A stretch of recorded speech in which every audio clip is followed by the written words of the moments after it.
오늘 보실 말씀은 구약 성경 711면에 에스라 1장 1절부터 11절입니다. 오늘 보실 말씀은 구약 성경 711면에 에스라 1장 1절부터 11절 말씀까지 제가 한 절 읽고 여러분들 한 절 읽고 교독하며 읽도록 하겠습니다. 에스라 1장 1절부터 11절입니다. 바사왕 고레스 원년에 여호와께서 에레미야의 입을 통하여 하신 말씀을 이루게 하시려고 바사왕 고레스의 마음을 감동시키심에 그가 온 나라에 공포도 하고 소소도 내려 이르되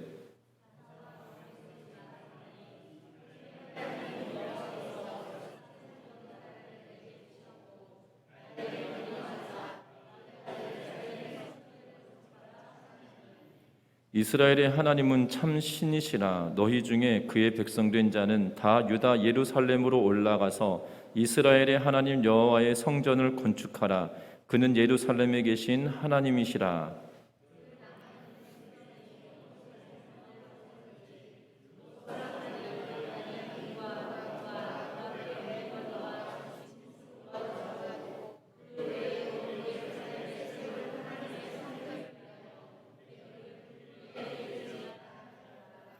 이에 유다와 베냐민 족장들과 제사장들과 레위 사람들과 그 마음이 하나님께 감동을 받고 올라가서 예루살렘에 여호와의 성전을 건축하고자 하는 자가 다 일어나니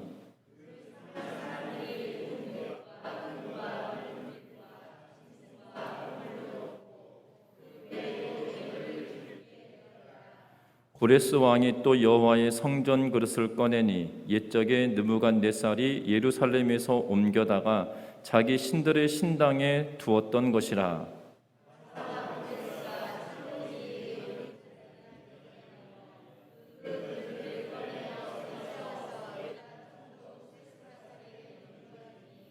그 수는 금 접시가 30개요 은 접시가 1000개요 칼이 29개요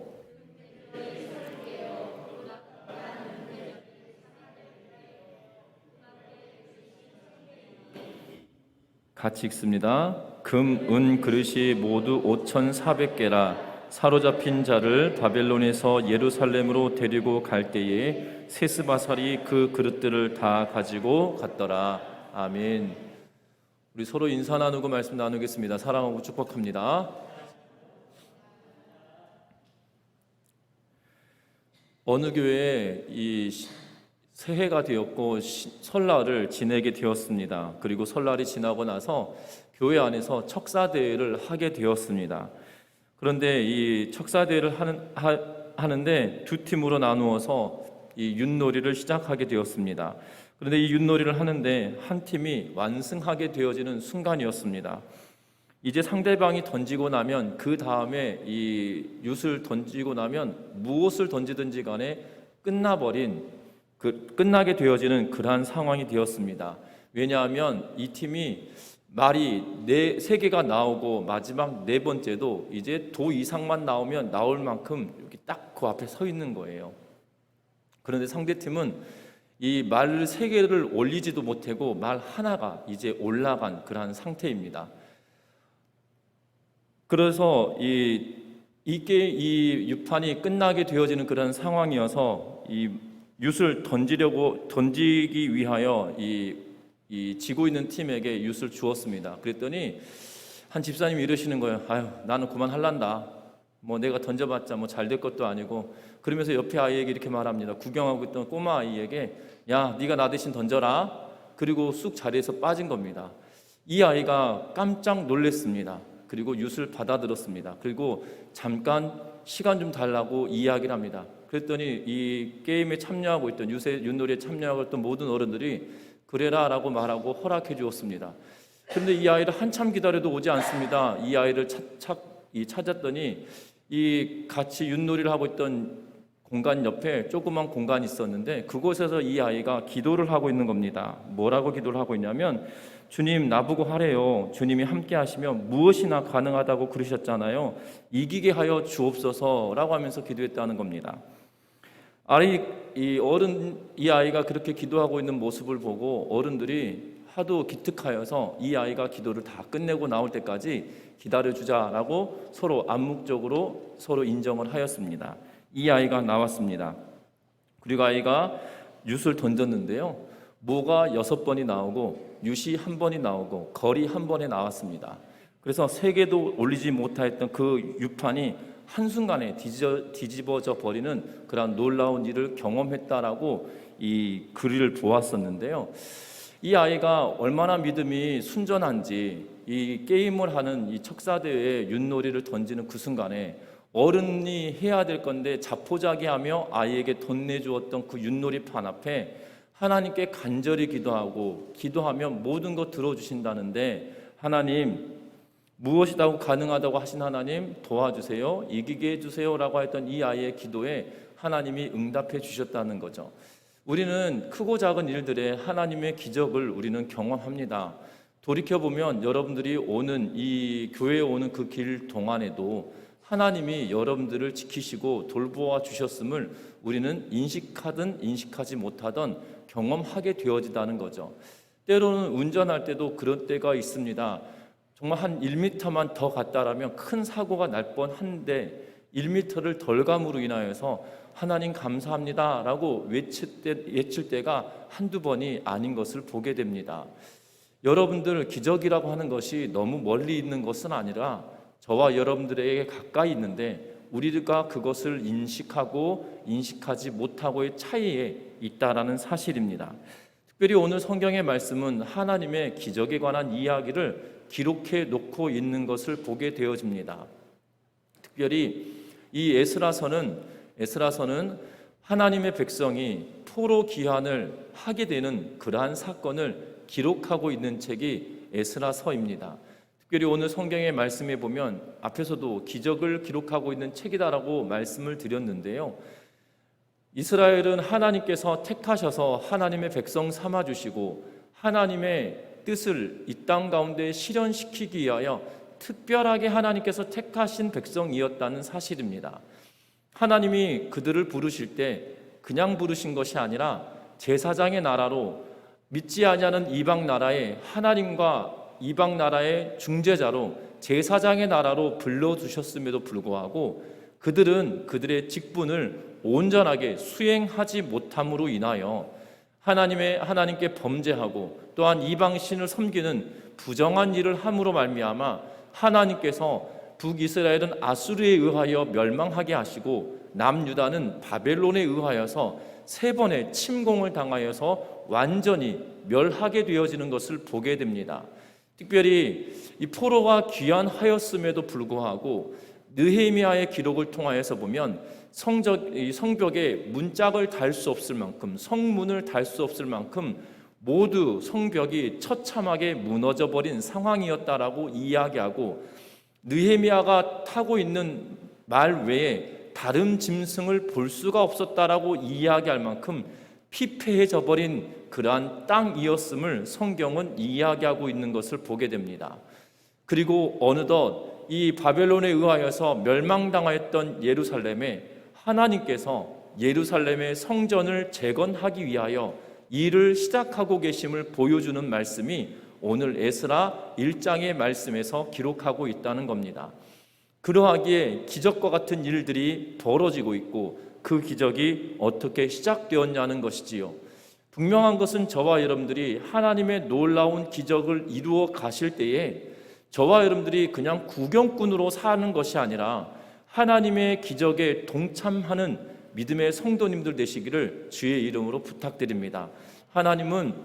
하나님께서 일하실 때 그냥 구경꾼으로 있는 것보다 하나님이 일하실 때 그곳에서 사용되어지는 자들을 복되게 여기신다는 것을 기억하면서 믿음으로 하나님의 역사에 참여하고 동참하는 믿음의 백성들 되시기를 주의 이름으로 부탁합니다. 그러면 오늘 말씀을 통하여서 그러면 하나님이 어떠한 일을 행하셨는지 말씀을 찾아볼 텐데요, 우리 1절과 2절 말씀을 같이 읽도록 하겠습니다. 1절과 2절 말씀입니다.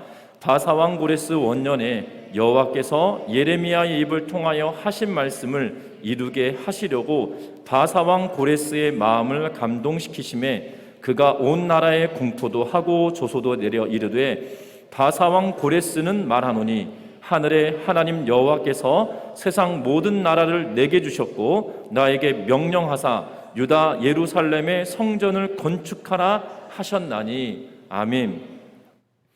오늘 말씀에 보면 에스라가 뭐라고 기록하냐면 고레스 원년에 있었던 사건이다라고 이야기합니다. 바사왕 고레스 원년이다라는 표현을 쓰고 있는데요, 바벨론 포로에서의 귀환하는 역사적인 사건은 다른 것이 아니라 페르시아, 우리 이 세계사 책에서 보면 페르시아로 기록되어져 있는 바사 왕국의 고레스 왕이 등극한 첫 해에 일어난 일이다라고 이야기하고 있는 것을 보게 되어집니다. 바벨론에 이어서 바벨론을 무너뜨리고 메대와 페르시아가 제국을 시작합니다. 그리고 제국이 출발한 그 해에 오늘 말씀해 보니까 고레스 원년, 고레스가 왕으로 등극한 그 해에 하나님께서 고레스에게 말씀하셨다라고 이야기합니다. 뭐라고 말씀하셨냐면 하나님 여호와께서 세상 모든 나라를 나에게 주셨다, 고레스에게 주셨다라고 그가 고백하면서 하나님이 세상 모든 만국을 나에게 주시면서 나에게 명령한 것이 있다라고 이야기하죠. 그 명령은 다른 것이 아니라 유다 땅 예루살렘의 성전을 건축하라고 명령하셨다라고 이야기하고 있는 것을 보게 됩니다. 여러분들, 성전이 재건되어지는 이 사건이 정말 기가 막힌 일 아니겠습니까? 고레스가 하나님을 섬기는 사람이 아니었습니다. 페르시아는 이방신을 섬기는 나라이고요, 바벨론도 이방신을 섬겼던 나라입니다. 그런데 그에게 하나님께서 명령하셨다는 거예요. 그리고 그 하나님이 어떠한 명령을 하셨냐면 내가 모든 나라를 너에게 줄 테니 네가 예루살렘 땅에 성전을 지어라 라고 말씀하셨다는 겁니다. 그런데 놀라운 것은 이것이 누구에 의하여 기록된 말씀이라고 1절에 기록합니까? 예레미야의 입을 통하여 하신 말씀이 이루어지게 하기 위하여 하나님은 고레스에게 명령하셨다라고 오늘 본문은 말씀하고 있다라는 사실입니다. 여러분들, 놀라운 사실은 하나님의 말씀은 살아있고 운동력 있는 그러한 말씀이라는 사실입니다. 저와 여러분들 성경을 볼 때마다 우리는 기억해야 합니다. 우리가 이 성경을 볼 때마다 하나님의 말씀이고 하나님의 살아있는 그 말씀을 우리가 받아들이며 수납해야 된다는 사실입니다. 예레미야가 이렇게 말했습니다. 뭐라고 이야기했냐면 예레미야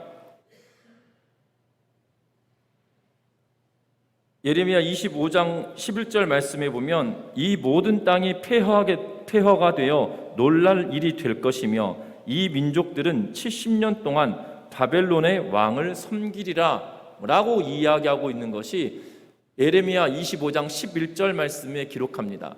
70년 동안 바벨론의 왕을 섬기게 될 거다.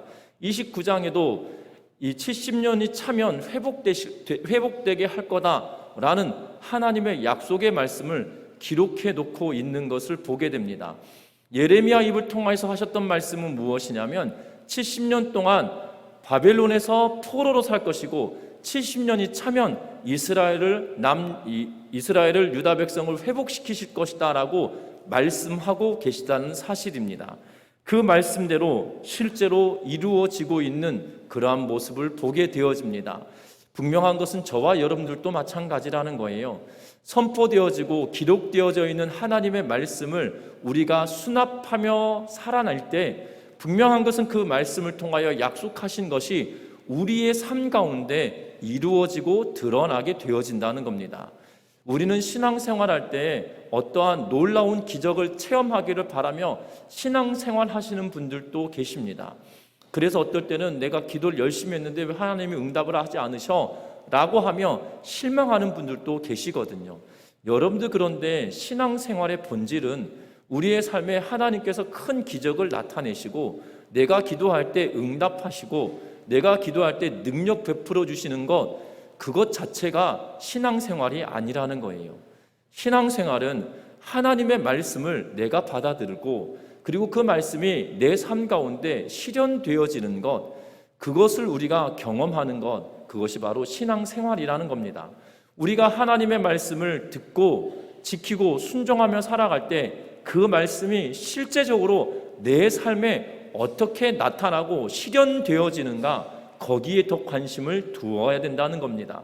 특별히 예레미야가 한 말씀에 70년 동안 포로로 살 것이고 70년이 지나면 회복될 거다라고 하는 그 하나님의 약속의 말씀이 지금 고레스를 통하여 이루어지고 실행되어지고 있다는 사실이에요. 하나님의 역사는, 하나님의 일은 하나님의 말씀이 실현되어지는 걸로부터 시작된다는 겁니다. 그것이 믿는 자에 의하여서만 되어지는 것이 아니라 하나님은 믿지 아니한 자들 통하여서까지도 하나님의 일을 하나님이 행하시는데 약속의 말씀이 성취되도록 만들어 가시고 조성하는 분이시라는 사실을 믿고 나아가는 은혜가 있으시기를 주의 이름으로 부탁합니다. 분명한 것은 하나님의 뜻과 하나님의 계획이 성경을 통하여 우리에게 보여주시고 또한 나타내 주시기에 그 말씀을 부여잡고 살아낼 때 우리에게 힘이 되어지고 능력이 되어진다는 사실입니다. 여러분들, 저와 여러분들, 이 하나님의 놀라우신 일들은 우리의 생각 밖으로 하나님은 행하신다는 거예요. 내가 계획했던 대로 행하시는 것이 아니라, 내가 꿈꿨던 대로 행하시는 것이 아니라, 내가 꿈꿨던 것보다 더 크게 일하시는 분이 하나님이시라는 사실입니다. 그러하기에 그 하나님의 말씀을 온전하게 부여잡고 살아내는 믿음의 성도님들 되시기를 주의 이름으로 부탁합니다. 이스라엘 사람들 몰랐을 겁니다. 유다 사람들이 몰랐을 거예요. 예루살렘, 예레미야를 통해서 70년 동안 포로 생활을 하고 70년이 지나면 회복시키실 거다라고 말씀하시고 약속해 주셨어요. 그 말씀을 부여잡고 다니엘은 70년이 되면 하나님께서 회복시키시겠다고 하셨던 예레미야의 글을 통하여 그가 그 말씀을 붙들고 하나님 70년이 차면 회복시키시겠다고 하시는데 하나님 이 말씀을 기억하십시오라고 하면서 하나님께 기도하는 장면이 다니엘서에 기록되어져 있거든요.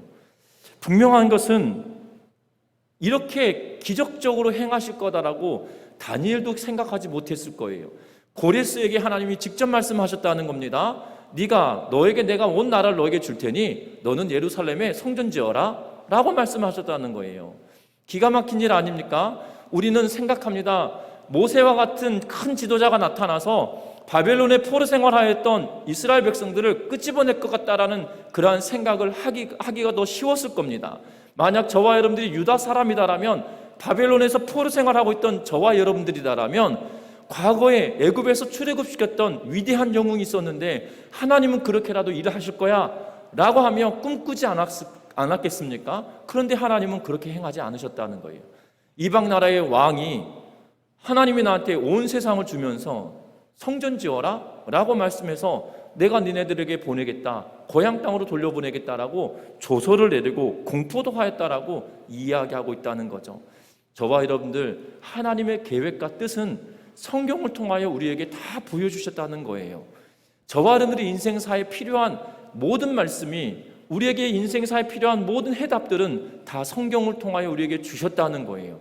그런데 우리에게 신앙생활에 가는 동안에 그 해답을 말씀을 통하여 찾아내는 자들이 기쁨이 있는 자들이고요, 내 인생 속에서 어려움이 있을 때마다 해답을 찾지 못하는 것은 힘든 인생이라는 거죠.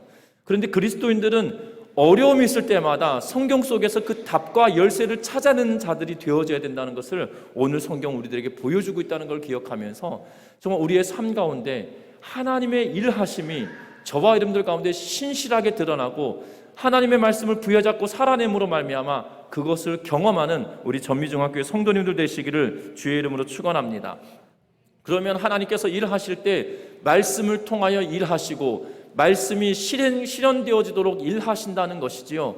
그런데 그대로 두시는 것이 아니라 오늘 성경에 보면 3절과 4절 말씀 같이 읽어봅니다. 이스라엘의 하나님은 참 신이시라. 너희 중에 그의 백성된 자는 다 유다 예루살렘으로 올라가서 이스라엘의 하나님 여호와의 성전을 건축하라. 그는 예루살렘에 계신 하나님이시라. 그 남아있는 백성이 어느 곳에 머물러 살든지 그곳 사람들이 마땅히 은과 금과 그 밖의 물건과 짐승으로 도와주고 그 외에도 예루살렘에 세울 성전을 위하여 예물을 기쁘게 드릴지니라 하였더라. 아멘. 오늘 2절, 3절부터 4절 말씀까지 보면 앞서 2절부터 읽었어야 되는데요. 2절은 고레스가 칙령을 내렸던 그 내용입니다. 2절부터 4절까지 고레스가 조서를 내려서 사람들에게 공포하고 있는 내용이 하나님께서 나에게 명령하여서 성전을 지으라고 할 거다. 그리고 하나님은 참신이다. 그 백성된 사람들은 나와서 성전 건축하는데 동참하라라고 조서를 내리고 있는 거죠. 그리고 그 남아있는 백성이 어느 곳에 머물러 살든지, 다시 말하면 지금 남아있는 백성은 어떻게 보면 예루살렘 땅에 살고 있는 사람들일 거예요. 그런데 지금 남아있다라는 표현을 쓰면서 지금 페르시아 국가 내에 살고 있는 많은 이들을 이야기하고 있거든요. 유다 사람들을 이야기하고 있거든요. 지금 남아있는 자가 아니라 어떠한 사람들이에요? 떠나온 자들이잖아요. 떠나온 자들임에도 불구하고 남아있는 자다라고 이야기하며 뭐라고 말하냐면, 남아있는 백성은 어느 곳에 머물러 살든지 그곳 사람들이 마땅히 은과 금과 그 밖의 물건과 짐승으로 도와주고 그 외에도 예루살렘에 세울 하나님의 성전을 위하여 예물을 기쁘게 드릴지라 라고 이야기하면서, 남아있는 자 곧 하나님의 백성된 자들이 어느 곳에 있든지 간에 참여하라라고 공포하고 있다는 사실입니다. 그런데 놀라운 것은 이 공포와 조서가 내려지고 나니 5절에 뭐라고 기록하고 있습니까? 같이 읽어봅니다. 이에 유다와 베냐민 족장들과 제사장들과 레위 사람들과 그 마음이 하나님께 감동을 받고 올라가서 예루살렘에 하나님의 성전을 건축하고자 하는 자가 다 일어나니. 아멘. 오늘 성경에 보니까 뭐라고 말합니까?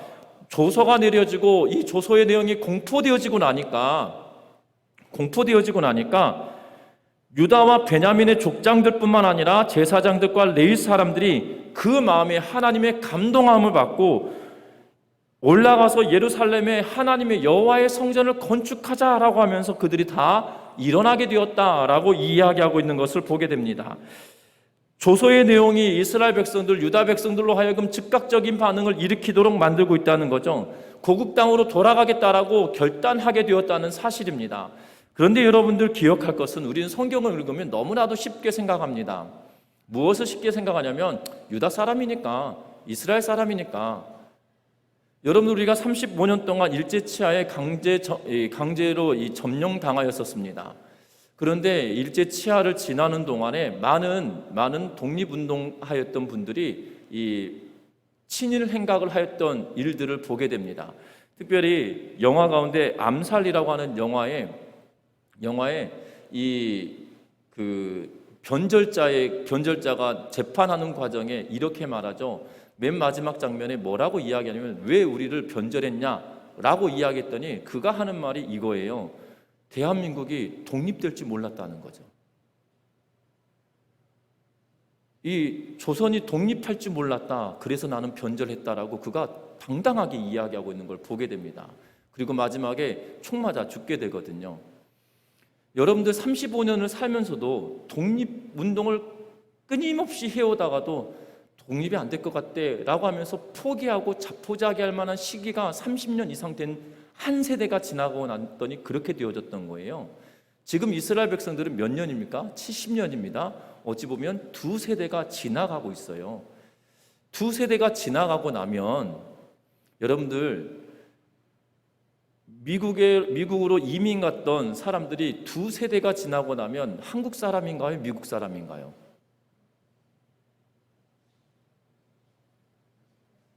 국적은 한국 사람일지 모르나 생활하는 거, 생활 양식, 그리고 사고 방식은 한국 사람이라고 말하기 참 어려운 것 같아요. 그런데 그 사람들이 다시 고국 땅으로 돌아가는 거, 우리는 성경을 읽을 때 이스라엘 사람들이니까 그럴 수도 있지라고 생각합니다. 여러분들 지금 앞에서도 말씀드렸지만 예루살렘은 피폐한 곳이에요. 성벽도 없어서 심지어 성벽에 장석을 달아서 문을 닫을 수가 없을 만큼 모든 것이 무너져버린 그러한 피폐한 땅에 지금 이곳에 안정적이고 이제 삶의 터전을 이루고 70년 동안이나 두 세대를 지나오면서 삶의 터전이 이제 완전하게 자리 잡아져 있는 그 바빌론 땅을 포기하고 고향 땅으로 돌아가는 거, 이게 쉽겠냔 말이에요. 여러분들이시더라면 가능하실 것 같으십니까? 여러분들 가정에 갑자기 하나님이 감동을 주셔서 너 오늘 논밭 다 팔아서 저 튀니지로 가가지고 선교해라 라고 하나님이 말씀하십니다. 감동을 하나님께 확 주셔요. 여러분들 고민하지 않으시겠습니까? 우리 전미정교회 성도님 믿음이 너무 좋으신 것 같아요. 저는 고민 엄청 될 것 같아요. 밤새 3일 밤낮을 금식하면서 하나님 이 말씀을 거두어 주시옵소서. 튀니지 도대체 어디 있는 나라도 모르고, 튀니지가 아프리카에 있는지도 모르겠습니다만은 지금 막 헷갈리는데요. 하여튼간에 그렇습니다.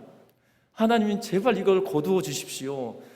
처자식들 데려가서 그 여자 셋인데, 여자 딸 아이 셋이고 아내까지 하면 4명인데 치안이 어떤지도 모르겠고 제가 혼자 애들을 지켜야 되는데, 하나님 이 상황을 거두어 주시옵소서, 통촉하여 주옵소서 이러면서 기도할 것 같아요. 저 같으면 그럴 것 같다 이 말이죠. 그런데 우리는 오늘 성경 이 5절을 읽으면서 우리는 그럴 수 있겠구나 라고 생각합니다. 천만의 말씀 만만의 콩떡입니다. 그럴 일이 없거든요. 이스라엘 백성, 여러분들이 이스라엘 백성이라고 생각해 보면 그 모든 터전을 털어버리고 피폐한 땅으로 돌아간다는 거 쉬운 일이 아니라는 거예요. 그런데 그들이 결단합니다. 무엇 때문에 결단합니까?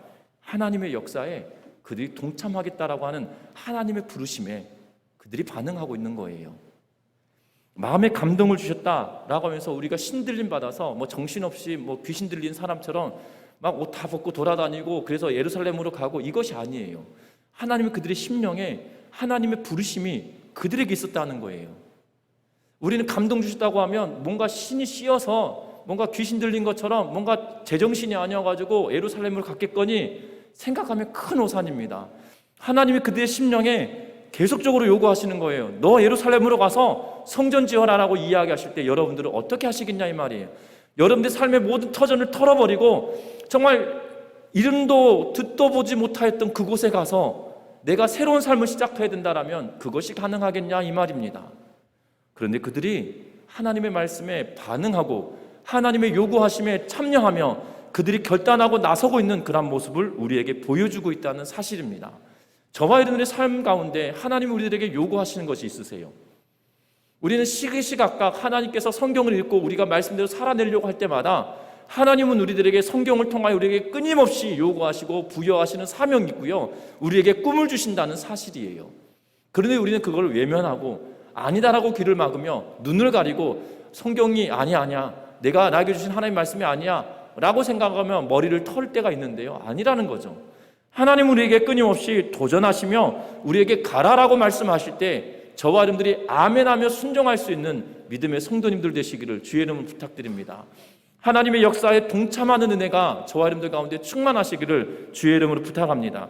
여러분들 성전 재건하는 것이 하나님께서 허락해 주셨습니다. 그리고 그것이 공포되어지고 또한 그들로 하여금 갈 수 있도록 길이 공식적으로 열려졌다는 거예요. 그렇다고 해서 그들이 다 갈 수 있는 그런 상황들이 아니었음에도 불구하고 하나님 말씀 앞에 순전하게 반응하는 자들로 말미암아 역사가 시작되어지고 있다는 것을 기억하는 우리 전미중학교의 모든 성도님들 되시기를 주의 이름으로 부탁합니다. 여러분들 하나님의 말씀이 우리들에게 요구하시고 하나님의 말씀이 우리에게 사명을 부여하여 주실 때 주저하지 말고 아멘으로 나아갈 수 있는 그런 믿음의 성도님들 되실 수 있도록 되시기를 주의 이름 부탁하는데요. 그런데 하나님은 그렇게 열심을 내어 아멘하며 참여하는 그들에게 하나님은 그대로 두지 않으신다는 사실이에요. 우리는 하나님께서 일을 하실 때 나 혼자만 시키시는 것 같아 라고 생각할 때가 참 많아요. 아닙니다. 하나님은 6절 말씀 우리 같이 읽어봅니다. 6절과 7절 말씀까지 같이 읽어보겠습니다. 같이 읽어봅니다. 그 사면 사람들이 은그릇과 금과 물품들과 짐승과 보물로 돕고 그 외에도 예물을 기쁘게 드렸더라. 고레스 왕이 또 여호와의 성전 그릇을 꺼내니 옛적에 느부갓네살이 예루살렘에서 옮겨다가 자기 신들의 신당에 두었던 것이라. 아멘. 오늘 이야기 보면 그 사면 사람들이라는 거예요. 그 사면 사람들은 누굴까요? 여기서 보면 5절에 유다 베냐민 족장들과 제사장들과 레위 사람들과 그 마음에 하나님의 감동을 받은 유대 사람들인 거죠. 그리고 유대 사람들을 중심으로 그 사면 사람들, 동서남북의 사람들을 말하고 있어요. 그러면 유다 사람들을 중심으로 동서남북의 사람들이면 그들의 이웃된 자들이거든요. 그러면 그들의 이웃된 자들이 유대인이 아니라 유대인을 중심으로 이웃된 사람들이면 유다인이 아닌 거죠. 여러분들 이렇게 숫자를 세시지 않잖아요. 나를 중심으로 우리 이웃 그러면 내 이웃 그러면 나 외에 다른 사람들을 말하잖아요. 그러면 나 외에 다른 사람들인데 유대인이다라고 말하기가 어려운 상황인 거죠. 그러면 지금 그 사면 사람들은 누구예요? 페르시아 사람들, 이방 사람들이에요. 그런데 그들이 지금 뭐 하고 있는 거예요? 그 사면 사람들이 은그릇을 꺼내옵니다. 금과 물품들을 꺼내옵니다. 짐승을 꺼내오고요. 그리고 보물을 들여오고요. 그 외에도 예물을 가지고 나옵니다. 그것도 억지로 나옵니까? 아니에요. 6절 마지막에 기쁘게 드렸더라 라고 말하고 있어요. 쉽게 말하면 예를 들어서 설명합니다. 우리 전미중앙교회를 새롭게 건축한다고 예를 들는데, 교회를 열심히 건축합시다 라고 이야기했더니 우리 동네에 절에 다니는 이 불자 되시는 분이 갑자기 사재를 다 털어서, 야 니네 교회 짓는 다음에 야 나 이거 가져가서 헌금 좀 해줘 이러면서 주는 거, 이런 상황인 거예요. 가능한 일일까요? 그런데 하나님의 백성들이 하나님의 부르심에 반응하기 시작하니까 그 사면 사람들이 금과 은그릇과 물품과 짐승과 보물을 내어드리는데 억지로 내어드리는 것이 아니라 기쁜 마음으로 내어드리고 있다는 거예요. 그리고 고레스 왕이 뭘 합니까? 여호와의 성전에 있던 그 기물들을 끄집어냅니다. 그 양이 얼마나 되냐면 11절에 보니까 금, 은그릇이 모두 5,400개라 라고 기록하고 있어요. 5,400개나 되는 성전 기물을 다시 꺼내어서 그들에게 주면서 예루살렘 성전을 재건하라라고 이야기하고 있다는 거죠. 하나님은 하나님의 말씀에 순전하게 반응하는 그들을 그냥 내버려 두지 않으신다는 거예요. 하나님은 하나님의 계획과 하나님의 뜻을 이루기 위하여 참여했던 백성들뿐만 아니라 그 주변에 있는 모든 일것들을 통하여 하나님은 일하신다는 거예요. 심지어 짐승을 통해서까지 일하신다는 거죠. 하나님의 계획이 놀랍습니다. 여러분들, 발람을 불러서 이스라엘 백성들을 저주하려 할 때 발람이 가는 길을 누가 막았습니까? 나귀가 막았습니다. 왜 나를 때리냐고 입으로 말하기 시작했어요. 하나님은 미물인 짐승을 통하여서까지도 하나님의 뜻을 드러내고 하나님의 일을 행하시는 분이시라는 사실이에요. 저와 여러분들 기억하셨으면 합니다. 우리들에게 하나님께서 사명을 주시고 무엇을 하라고 하나님께서 명령하실 때 우리가 아멘하며 나아갈 때 하나님은 그냥 두지 않으신다는 거예요. 천하 모든 만물을 통하여 하나님께서 하나님의 일을 이루어가도록 모든 것을 집중하게 만드시고 그것에 함께하도록 만들어주고 계시다는 사실들을 기억하며 저와 여러분들 홀로 두지 않으시는 하나님이시다는 사실을 기억하며 나아가는 믿음의 성도님들 되시기를 주의 이름 부탁합니다. 말씀을 맺으려고 합니다. 저와 여러분들이 하나님께서 일을 하실 때 우리들에게 밝히 보여주신다는 거예요. 이방 왕이었던 고레스 왕이 칙령을 내리고 조서를 내립니다. 그리고 그것을 온 사람들이 보게 만들어 주었다는 거예요. 하나님의 일은, 하나님의 계획은 우리들에게 밝히 볼 수 있도록 눈을 열어 주셔야 된다는 사실입니다. 특별히 성경을 통하여 우리에게 이미 그 약속의 말씀을 주셨다는 거예요. 그 약속의 말씀을 그냥 붙들고 주일에만 먼지 털어가지고 가지고 오시는 것이 아니라 날마다 하나님의 말씀을 묵상하고 읽고 읊조림으로 말미암아 하나님의 뜻을 여러분들이 발견해 내셨으면 해요. 여러분들에게 향하신 하나님의 뜻이 무엇인지, 여러분들을 통해서 하나님이 무엇 하기를 원하시는지, 하나님이 나에게 무엇을 요구하고 계시는지 그것을 찾아내서 아멘하고 순종하며 살아가는 믿음의 권속들 되시기를 주의 이름으로 부탁합니다. 그래서 그 일에 동참할 때 하나님께서 행하시는 일들을 여러분들 경험함으로 말미암아 정말 하나님 살아계시는구나라는 사실들을 다시 한번 체험하는 은혜가 있으시기를 주의 이름으로 부탁합니다. 분명한 것은 이 일들로 말미암아 예루살렘의 성전이 재건되어지고 거룩한 유다 공동체가 다시금 회복되어지고 있다는 사실이죠. 저와 여러분들의 순종의 삶이 하나님의 선하신 뜻을 이룸으로 인하여서 저와 여러분들 통해서 하나님의 놀라운 일들이 저와 여러분들 통해서 드러나고 나타나지시기를 주의 이름으로 부탁드립니다. 우리 찬양하시겠습니다.